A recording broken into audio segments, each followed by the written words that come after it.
How did you discover that smelling testosterone would stimulate the pituitary to produce more testosterone? I took early retirement in 1986 and started a company with a friend of mine in outside of Davis in Woodland to grow truffles in hydroponic. It's the first time and only one, nobody's done it since then, to be able to grow the French black truffle in hydroponics. So we harvested the carpet, dried it, made a very fine powder out of it, and used the powder to enhance flavor of a variety of dishes. We are not successful. And now fast forward many years, when I arrived in Santa Fe in 1980, I've been here 13 years.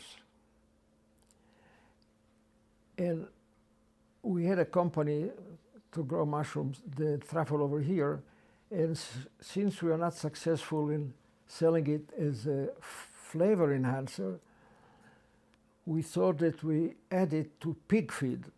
The rationale for that is that farmers or truffle hunters in France use, according to the myth, female pigs to hunt for the truffle because the truffle contains a chemical called androstenol, which is a pig hormone similar to testosterone in humans. So my great idea was, if we add the truffle powder to the feed, the pigs will eat to hunt for the truffle, and they'll eat more and they get to market weight sooner. The bottom line is that the pigs that ate the feed with the truffle came to marketplace sooner, they put more weight, came to marketplace sooner, and they put more muscle and less fat. So I couldn't figure out why this has happened. And since I couldn't figure it out, I just put it in the computer in my brain and forgot about it. Several years later, when I thought about it, I said, my God, what happened with the pigs? It's a testosterone response. They have more muscles and less fat. That's what people do have. So I took upon myself and sent some of my truffle powder to San Francisco to an analytical compound, and they did find a small amount of testosterone in my truffles, the one that I grew. So it obviously didn't make any sense that the effect was by eating it. And eating it wouldn't have changed anyway, because testosterone is metabolized or removed by the liver of one cycle. So it was not by eating. So the only other possibility was by smelling.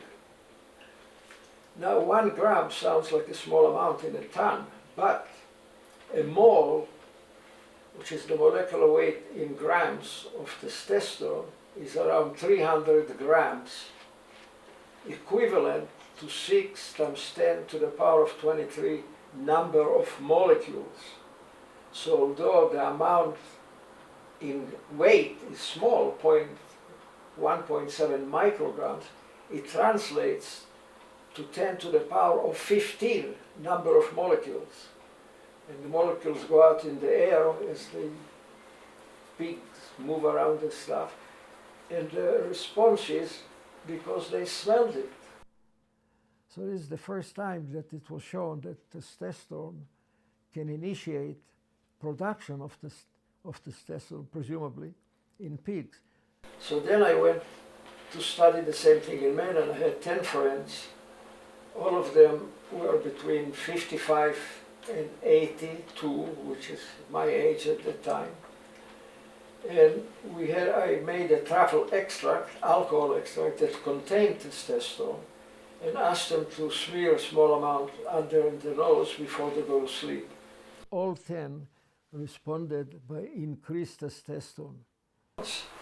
So I thought that might be very good to see if we can market something like this for people, older people whose testosterone level is low and they use vitality, desire,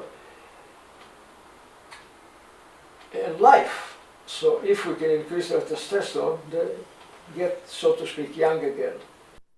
In women, the lady that is managing Taroma by the name of Lana Beatty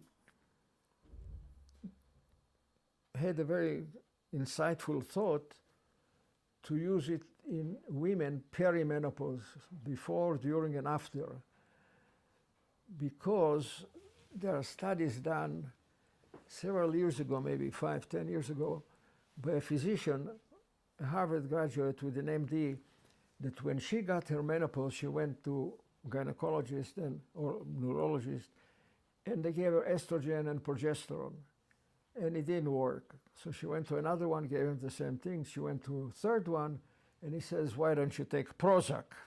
In other words, something is wrong in your brain. It's not physiological.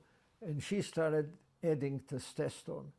And since then, a lot of people to take care of menopause, that look after women that have menopause, include testosterone.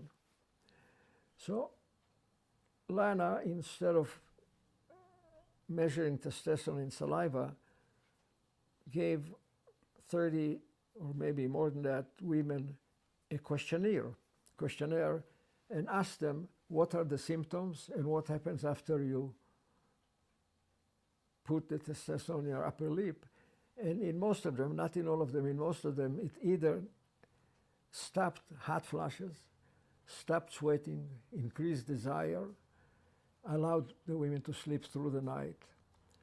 So we are suggesting in the brochure that we are including with the spritz bottle how to use it and what to expect, what effects. And we hope it works. You had told me in other conversations that saved a couple of marriages, literally. Could you tell us a little more about that? Well, one for sure, but since then, some other ones, that they lost the desire to make love with their wives, and they felt deprived of something very important. It's not just the sex love itself, it's just having love with your wife, and this is one way of showing it, and they didn't feel like it. So they felt old and they're useless and on and on. And when they started doing it, all of a sudden this came back, and it's a new life. They're young again is what they said. Let's see. Do you have anything else that you'd like to comment on that I didn't ask about? I can't think of anything, but if we have another one of these, I will start saving answers. I'll start saving questions for you for the next time we do this. Well, I'm also looking forward to discussing other subjects. Your knowledge of the politics of the Middle East is extraordinary, and particularly since you lived there during many of the very important times of what was going on there. You lived through it. You knew the people that made the decisions about it, and I think that could be fascinating to learn about as well. Okay. I'll be glad to do that.